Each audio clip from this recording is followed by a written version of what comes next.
Good morning, friends. Today we are going to learn grammar of Unit 2 question tags. આપણે જે વિધાન કરીએ છીએ તે વિધાન માટે સાંભળનારની અનુમતિ અથવા સંમતિ ઇંગ્લિશમાં કન્સેન્ટ કહેવાય મેળવવા માટે ક્વેશ્ચન ટેગનો ઉપયોગ કરવામાં આવે છે. ક્વેશ્ચન ટેગને ગુજરાતીમાં અનુપ્રશ્ન કહે છે. વિધાન વાક્યમાં ટુ બીના ક્રિયાપદો સાથે ક્વેશ્ચન ટેગની રચના નીચે પ્રમાણે થાય છે. ટુ બીના રૂપો વર્તમાન કાળના જોઈએ તો am, is, are. To be ભૂતકાળના રૂપો જોઈએ તો વોઝ, વેર. ટુ બીના ભવિષ્યકાળના રૂપો શેલ બી, વિલ બી. વિધાન વાક્ય જો હકારમાં હોય તો ક્વેશ્ચન ટેગ નકારમાં હોય છે.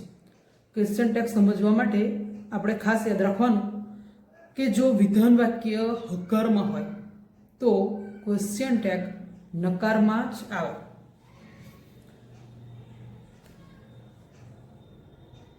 વિધાન વાક્યમાં કર્તા તરીકે જે નામ હોય છે તેના જાતિ, વચન અને પુરુષને અનુરૂપ સર્વનામનો ઉપયોગ ક્વેશ્ચન ટેગમાં થાય છે. કર્તા તરીકે જે નામ હોય છે, કર્તા તરીકે ધારો કે રાજેન્દ્ર નામ છે, બરાબર, તો તેના જાતિ, વચન અને પુરુષને અનુરૂપ સર્વનામ એટલે આપણે કયું સર્વનામ વાપરીશું? રાજેન્દ્ર છોકરો છે એટલે હી વાપરવાનું. ફરી જોઈએ આપણે વિધાન વાક્યમાં કર્તા તરીકે જે નામ હોય છે, કર્તા ધારો કે કોઈ છોકરો છે, છોકરાનું નામ છે, તો આપણે હી લખવાનું છે, HE. કોઈ છોકરી હોય તો SHE. વસ્તુ કે પ્રાણી હોય તો IT, ઇટ. એ રીતે તો વિધાન વાક્યમાં કર્તા તરીકે જે નામ હોય છે તેના જાતિ, વચન અને પુરુષને અનુરૂપ સર્વનામનો ઉપયોગ આપણે ક્વેશ્ચન ટેગમાં થાય છે, કરીએ છીએ. વિધાન વાક્ય જો IM થી શરૂ થયું હોય તો ક્વેશ્ચન ટેગ તરીકે આરન્ટ આઈનો જ ઉપયોગ થાય છે. જો આપણે ક્વેશ્ચન ટેગ શીખવા માટે પહેલા તો ટૂંકા રૂપો ખાસ યાદ રાખવાના. ઇઝ નોટ હોય તો ઇઝન્ટ, આર નોટ હોય તો આરન્ટ. એ રીતે આપણે ટૂંકા રૂપો તમે આગલા ધોરણમાં શીખી જ ગયા છો. તો એમ નોટ હોય તો એમન્ટ નથી થતું, પણ એમ નોટ નું ટૂંકું રૂપ આપણે શું લખીએ છીએ? આરન્ટ. ઇઝ નોટ હોય તો ઇઝન્ટ લખીએ છીએ, પણ એમ નોટનું એમન્ટ એવું નહીં લખતા, પણ શું લખીએ છીએ? આરન્ટ લખીએ છીએ. અને કરતા કોણ છે? આઈ. તો આઈ. તો IM થી જ્યારે વાક્ય શરૂ થતું હોય તો ક્વેશ્ચન ટેગ તરીકે આરન્ટ આઈનો જ ઉપયોગ થાય છે. આ ખાસ યાદ રાખવાનું છે. ક્વેશ્ચન ટેગ વાળી વાક્ય રચના હોય તો આપણે વિરામચિહ્નનો ઉપયોગ કઈ રીતે કરીએ એ જોઈએ. વિધાન વાક્ય જ્યારે પૂરું થાય ને ત્યારે અલ્પ વિરામ એટલે કે ઇંગ્લિશમાં એને કોમા કહેવાય, અને વાક્ય પૂરું થાય ક્વેશ્ચન ટેગના ઉપયોગ પછી તો પ્રશ્નાર્થ ચિહ્ન ક્વેશ્ચન માર્ક મૂકવામાં આવે છે. હકાર વાક્ય સાથે ક્વેશ્ચન ટેગ નકારમાં. આગળ આપણે કહ્યું કે વાક્ય જો હકારમાં હોય તો ક્વેશ્ચન ટેગ નકારમાં આવે. તો થોડા એક્ઝામ્પલ જોઈએ. Bimal is your close friend. Bimal is your close friend. જો આ ટાઈપનું સેન્ટેન્સ આપ્યું હોય તમને, બરાબર, તો આપણે વર્તમાન કાળનું વાક્ય છે આ, કારણ કે ઇઝ આપેલું છે. પહેલા આપણે એવું યાદ રાખવાનું કે વાક્ય હકારમાં છે. હકારમાં એટલે નો વાળું વાક્ય ના હોવું જોઈએ. વાક્યમાં નો આવવું જોઈએ નહીં, તો હકાર કહેવાય, બરાબર. તો વાક્ય હકારમાં છે ને એટલે ક્વેશ્ચન ટેગ આપણે શેમાં લેવાનું? નકારમાં. તો ઇઝ નોટનું ટૂંકું રૂપ ઇઝન્ટ થાય. અને કરતા કોણ છે? બિમલ, છોકરો છે, એટલે આપણે શેનો ઉપયોગ કરીશું? હીનો. એટલે જવાબ કેવી રીતે થાય? ઇઝન્ટ હી. અને વાક્ય અહીં સુધી આપણે જે વાક્ય લખ્યું એમાં આપણે વાક્ય પૂરું થયું ત્યારે આપણે કોમાનો ઉપયોગ કર્યો, એટલે કે અલ્પવિરામ કર્યું. અને લાસ્ટમાં તમે જોશો ક્વેશ્ચન ટેગ લખ્યા પછી પ્રશ્નાર્થ ચિહ્નનો ઉપયોગ કર્યો. એટલે ખાસ યાદ રાખવાનું કે વાક્ય જ્યારે પૂરું થાય ને ત્યારે આપણે અલ્પવિરામ અથવા કોમા અને ક્વેશ્ચન ટેગ લખ્યા પછી ક્વેશ્ચન માર્ક કરવાનું. Mrs Meghnaben Desai is an English teacher. બીજું વાક્ય પણ એવું જ છે, જુઓ ઇઝ વાપરેલું છે એટલે ઇઝ નોટનું ટૂંકું રૂપ થાય ઇઝન્ટ. તો તમને એવું થાય કે ઇઝ નોટ નું ટુકડું કેમ કરવાનું? તો વાક્ય હકારમાં હોય તો ક્વેશ્ચન ટેગ નકારમાં જ લેવાનું, એટલે ઇઝ નોટ લખાય. એટલે ઇઝ નોટ નું ટુકડું થાય ઇઝન્ટ. અને મેઘનાબેન એટલે સી, એટલે isn't C. The peacock is our national bird. Isn't it? જો પીકોક છે, પક્ષી છે, બરાબર, તો ઇટ, આઈટી ઇટ વાપરીએ આપણે. એટલે પહેલા ઇઝ નોટ નું ટુકડું ઇઝન્ટ અને પીકોકમાં આઈટી ઇટ વપરાય, એટલે isn't it. They are policemen. Are not નું ટુકડું વાપરવાનું આરન્ટ અને કરતા ધે છે, તો they, aren't they. Jagdishchandra was a famous scientist. હવે આપણે જોઈએ તો વાક્ય કયા કાળમાં આવ્યું? ભૂતકાળમાં. ટુ બીના ભૂતકાળના રૂપો આપણે આગળ જોયા ને, વોઝ વેર, તો વોઝ. વોઝ નોટ નું ટુકડું થાય વોઝન્ટ. વોઝ નોટ નું ટુકડું લખવાનું વોઝન્ટ. અને જગદીશચંદ્ર એટલે he, wasn't he. Mr Sanjay સ and Mr Vijay Patel were your neighbours. આમાં જુઓ તો બે વ્યક્તિઓ છે, સંજય સ અને વિજય પટેલ, એટલે હી ના વાપરી શકાય. એક કરતાં વધારે હોય તો આપણે શેનો ઉપયોગ કરીએ છીએ? ધેનો. તો બે જણ છે એટલે ધે આવશે અહીંયા. પણ એ પહેલા વેર છે, તો વેર નોટ નું ટુકડું વેરન્ટ થાય, તો વેરન્ટ ધે, આ રીતે લખાય. Nirav will be a computer engineer. Will not નું ટુકડું થાય વોન્ટ. આ ભવિષ્યકાળના સેન્ટેન્સીસ આવ્યા. હવે વિલ નોટ નું ટુકડું થાય વોન્ટ, એટલે વોન્ટ. અને નીરવ છોકરો છે એટલે he. I M A teacher. આપણે આગળ કહ્યું ને કે એમ વાળું વાક્ય, આઈ એમ વાળું હોય તો આપણે શું વાપરવાનું છે? આરન્ટ જ વાપરવાનું છે. અને કરતા કોણ છે? આઈ, એટલે આઈ. એમ વાળું વાક્ય હોય તો આરન્ટ મૂકવાનું છે અને કરતા આઈ છે એટલે આઈ લખવાનું. It's sunny day. આ ઇટ્સ છે ને એટલે ઇટ ઇઝ જ ગણવાનું. આ ઇટ ઇઝ બની જાય. It is Sunny day. તો ઇઝ નોટ નું ટુકડું થાય ઇઝન્ટ અને ઇટ છે એટલે isn't it. Gandhinagar is the capital of Gujarat. આ વાક્યમાં પણ ઇઝ છે. ઇઝ નોટ નું ટુકડું થાય ઇઝન્ટ અને ગામનું નામ છે એટલે આપણે ઇટ વાપરીશું, ઇઝન્ટ ઇટ. આપણે હમણાં જોયા ને એ બધો હકાર વાક્ય છે. તો હકાર વાક્ય સાથે આપણે ક્વેશ્ચન ટેગ નકારમાં લઈએ છીએ અને નકાર વાક્ય હોય તો ક્વેશ્ચન ટેગ આપણે હકારમાં લઈએ છીએ. હવે જોઈએ નકાર વાક્ય સાથે ક્વેશ્ચન ટેગ હકારમાં. Yogesh is not a tall boy. જો નકાર વાક્ય કઈ રીતે ખબર પડે નકાર વાક્ય છે? એમાં નો અથવા નોટનો યુઝ થયેલો હોય છે, નોટ. હવે આમાં તમે જુઓ ને તો આપણે હકાર વાક્ય હતું ત્યારે શું કર્યું હતું? ક્વેશ્ચન ટેગ નકારમાં લેતા હતા. જ્યારે વાક્ય કયું છે? નકારમાં છે, તો ક્વેશ્ચન ટેગ શામાં લેવાનું? હકારમાં, બરાબર. તો આ ઇઝનું ઇઝ જ મૂકી દેવાનું. અને યોગેશ છોકરો છે એટલે હી, ઇઝ હી. આ તો પેલા કરતા સહેલું થોડું, કારણ કે આ જે ક્રિયાપદ આપ્યું છે એનું એ જ રાખવાનું છે. અને આ યોગેશ છોકરો છે એટલે હી, છોકરી હોય તો સી, વસ્તુ કે પ્રાણી હોય તો ઇટ. We are lucky. આરનું આર જ મૂકવાનું અને કરતા વી છે તો we, are we. Mrs Pravinaben Mistry is not a good cook. આ ઇઝનું ઇઝ જ મૂકવાનું અને પ્રવીણાબેન છોકરી છે એટલે she. Mr and Mrs Dave were not there. વેરનું વેર જ રાખવાનું. અને મિસ્ટર એન્ડ મિસિસ એટલે એક કરતાં વધારે વ્યક્તિઓ થયા એટલે ધેનો ઉપયોગ થાય. Mr Pathan was not a good bowler. ક્રિયાપદ કયું છે? વોઝ, તો વોઝનું વોઝ જ રાખવાનું. મિસ્ટર પઠાણ છોકરો છે એટલે he. He won't be at school. આ વોન્ટ છે ને એ વિલ નોટનું ટૂંકું છે એટલે વાક્ય નકારમાં છે એટલે ક્વેશ્ચન ટેગ આપણે હકારમાં લેવાનું, બરાબર. તો વોન્ટનું મેં કહ્યું એ પ્રમાણે વિલ નોટનું ટૂંકું છે આ વોન્ટ, એટલે અહીંયા શું મૂકીશું? આપણે વિલ મૂકીશું. આનું આ નથી મૂકવાનું. હમણાં આપણે કેવું ઇઝનું ઇઝ રાખી દીધું, પણ આમાં એવું નહીં થાય કારણ કે આમાં વિલ નોટનું ટૂંકું રૂપ લખેલું છે વોન્ટ. અહીંયા આગળ કેવું નોટ અલગ રાખી દીધું, જુઓ નોટ, આ નોટ, અહીંયા નોટ, પણ અહીંયા વોન્ટ વાપર્યું છે. વિલ નોટ એવું નથી વાપર્યું.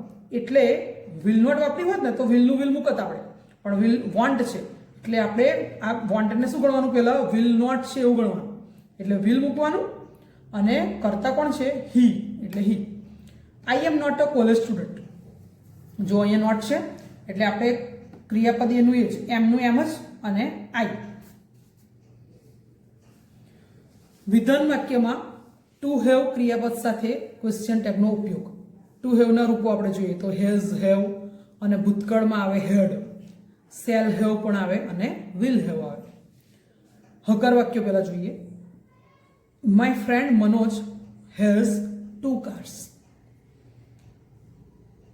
વાક્ય હકારમાં છે એટલે ક્વેશ્ચન ટેગ શેમાં લેવાનું, નકારમાં. હેઝ નોટ નું ટૂંકું રૂપ થાય હેઝન્ટ, હેઝન્ટ મૂકવાનું અને કરતા માય ફ્રેન્ડ મનોજ, મનોજ એટલે હી છે છોકરો એટલે હી મૂક્યું. They have a big garment shop. આ વાક્ય પણ હકારમાં છે. હેવ નોટ નું ટૂંકું રૂપ થાય હેવન્ટ અને કરતા they, haven't they. That farmer had 10 cows. હેડ વાપર્યું છે બરાબર, આ હેઝ અને હેવ એનું ભૂતકાળ થાય હેડ, હેડ વાપરેલું છે. That farmer had 10 cows. Had not નું ટૂંકું રૂપ થાય હેડન્ટ, હેડન્ટ અને ફાર્મર એટલે he. He will have a bungalow, will have, will not નું ટૂંકું રૂપ થાય વોન્ટ એટલે અહીંયા વોન્ટ વાપરી છે અને કરતા he. You had dinner with your friend last night. જો અહીંયા આગળ બદલા છે થોડું. You had dinner with your friend last night. આમ તો વાક્ય પરથી ખબર પડી જાય લાસ્ટ નાઇટ છે એટલે બરાબર, ભૂતકાળનું વાક્ય છે એમ. એટલે આપણે અહીંયા ડીડન્ટ યુ એવું વાપરીશું. હવે તમને એવું થાય કે ડીડન્ટ યુ કેવી રીતે આવ્યું, બરાબર? તો અહીંયા જે હેડ વાપર્યું છે ને, આ હેડ જે વાપરી છે એનો અર્થ આપણે શું ગણવાનો, હિયર હેડ મીન્સ એટ, ઈટનું ભૂતકાળ, સાદો ભૂતકાળ, ઈટનું ભૂતકાળ એટ. અને વાક્ય ભૂતકાળનું છે એ કઈ રીતે ખબર પડે, તો લાસ્ટ નાઇટ પરથી પણ ખબર પડી જાય અને હેઝ અને હેવનું ભૂતકાળ થાય હેડ, બરાબર. હવે આપણે સાદા ભૂતકાળમાં પ્રશ્ન પૂછવા માટે ડીડનો ઉપયોગ કરીએ છીએ. વાક્ય હકારમાં છે એટલે ક્વેશ્ચન ટેગ નકારમાં આવે એટલે ડીડ નોટનું ટૂંકું રૂપ થાય ડીડન્ટ અને કરતા યુ એટલે અહીંયા ડીડન્ટ યુ વાપર્યું છે. અહીંયા આપણે હેડન્ટ યુ વાપર્યું નથી, બરાબર. હવે નકાર વાક્ય જોઈએ. He has no mobile today. જો વાક્યમાં નો આવ્યું એટલે નકાર વાક્ય છે. નકાર વાક્ય હોય ત્યારે તો બહુ સિમ્પલ હોય, તમારે જે કરતા આપેલું છે ને એ જ મૂકી દેવાનું, હેઝનું હેઝ જ, અને કરતા કોણ છે, હી, તો has he. They have no sister. આ પણ વાક્ય નકારમાં છે, નો છે એટલે, તો ક્રિયાપદ કયું છે, હેવ, હેવનું હેવ જ રાખવાનું, કરતા they. Mrs Rekha Patel had no washing machine last year. No આવ્યું, વાક્ય નકાર, બધા વાક્ય નકાર જ છે, બરાબર. નો આવ્યું વાક્યમાં એટલે ક્વેશ્ચન ટેગ હકારમાં લેવાનું. ક્રિયાપદ કયું છે, હેડ, અને મિસિસ રેખા પટેલ છોકરી છે એટલે C, head C.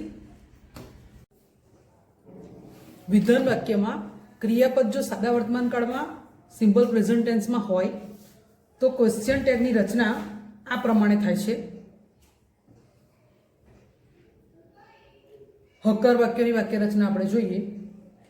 You love English. હવે તમને આ વાક્ય વાંચીને કઈથી ખબર પડે કે આ સાદો વર્તમાન કાળ છે, તો રોજિંદી ક્રિયા માટે, રોજબરોજ જ ક્રિયા થતી હોય એના માટે, ટેવવશ થતી ક્રિયા માટે આપણે સાદો વર્તમાન કાળ વાપરતા હોઈએ છીએ, બરાબર. યુ લવ ઇંગ્લિશ, તમને અંગ્રેજી ગમે છે, તો આજે ગમે છે પછી કાલના ગમે એવું નહીં, ગમે છે, બરાબર. એ સાદા વર્તમાન કાળ ગણાય. હવે સાદા વર્તમાન કાળમાં પ્રશ્ન પૂછવા માટે આપણે ડુ કે ડઝનો ઉપયોગ કરીએ છીએ. સાદા વર્તમાન કાળમાં પ્રશ્ન પૂછવા માટે શેનો ઉપયોગ કરીએ છીએ, ડુ કે ડઝનો.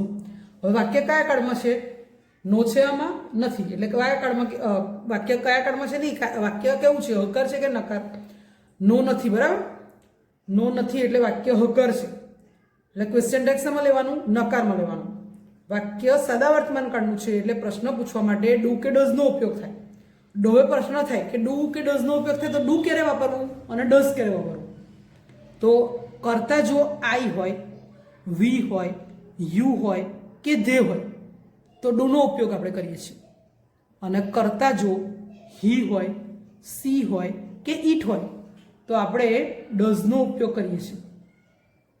અહીંયા કરતા કોણ છે? યુ છે, બરાબર. એટલે આપણે શાનો ઉપયોગ કરીશું? ડુનો ઉપયોગ કરીશું. પણ વાક્ય હકર છે એટલે ક્વેશ્ચન ટેગ નકારમાં, તો ડુ નોટનું ટૂંકું રૂપ થાય ડોન્ટ. ડુ નોટનું ટૂંકું રૂપ લખવાનું ડોન્ટ અને કરતા you, don't you.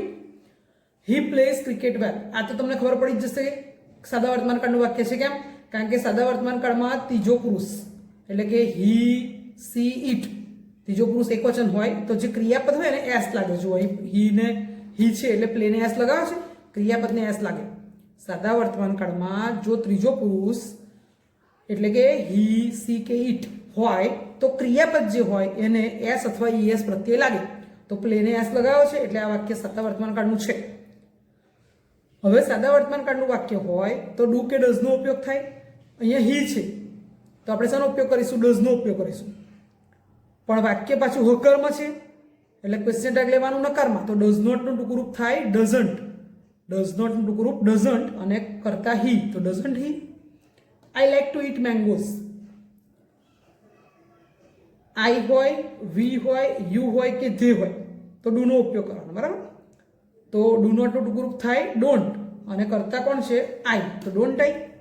They wish to go on a tour. આ વાક્ય પણ સાદા વર્તમાન કાળનું છે એટલે ડુ નોટનું ટૂંકું રૂપ ડોન્ટ અને કરતા they. Ajay and Vijay want to become pilots. અમુક બે જણ છે. અહીંયા કેવું હતું? હી હતું, બરાબર. એટલે હી, સી, ઈટ હોય તો ડઝનો ઉપયોગ કરે. પણ અહીં તો અજય અને વિજય બે જણ છે એટલે હીનું બહુવચન થાય ધે, તો ધે લખવાનું છે આપણે. એટલે ધે વાપરવું હોય આપણે કરતા તો ડુનો ઉપયોગ કરવાનો અને ડુ નોટનું ટૂંકું રૂપ થાય ડોન્ટ. Don't they. સાદો વર્તમાન કાળ હકાર વાક્ય, ક્વેશ્ચન ટેગનું રૂપ ડોન્ટ કે ડઝન્ટ અને જે તે પુરુષવાચક સર્વનામ. જે તે પુરુષવાચક સર્વનામ એટલે આપણે જે કરતા હોય એ લખીએ છીએ ને. આપણે ધારો કે છોકરો હોય તો હી લખીએ છીએ, અહીં બે જણ છે તો ધ્યેય લખ્યું, એ સર્વનામ, બરાબર. હવે નકાર વાક્ય જોઈએ. I don't have enough money. જો અહીંયા ડુ નોટનું ટૂંકું રૂપ ડોન્ટ વાપરેલું છે, વાક્ય નકારમાં છે એટલે ક્વેશ્ચન ટેગ શેમાં લેવાનું? હકારમાં. તો આ ડુ નોટની જગ્યાએ આપણે શું લેવાનું? ડુ લેવાનું અને કરતા કોણ છે? આઈ, તો do I. He doesn't take coffee. Does નોટનું ટૂંકું રૂપ છે આ ડઝન્ટ એટલે વાક્ય નકાર છે. આપણે ક્વેશ્ચન ટેગ શેમાં લઈશું? હકારમાં એટલે ડઝ અને કરતા કોણ છે? He, does he. Mukund's grandparents don't watch TV. Don't watch TV, બરાબર. તો ડુ નોટનું ટૂંકું રૂપ ડોન્ટ છે, વાક્ય નકાર તો ક્વેશ્ચન ટેગ હકાર એટલે ડુ નોટની જગ્યાએ આપણે શું લખીશું? ડુ. અને મુકુંદ્સ ગ્રાન્ડ પેરેન્ટ્સ, પેરેન્ટ્સ એટલે માતા પિતા, બહુવચન થયું ને બે જણ એટલે હી કે સી ના વપરાય પણ શું વપરાય? ધે. એટલે અહીંયા કરતા શું વાપરવાનું? ધે. તો ક્વેશ્ચન ટેગનું રૂપ કેવું થાય? ડુ કે ડઝ અને જે તે પુરુષવાચક સર્વનામ. એટલે નકાર વાક્ય હોય તો ડુ કે ડઝ વાપરીએ છીએ આપણે. નકાર વાક્ય હોય તો ડુ કે ડઝ અને જે તે પુરુષવાચક સર્વનામ વપરાય.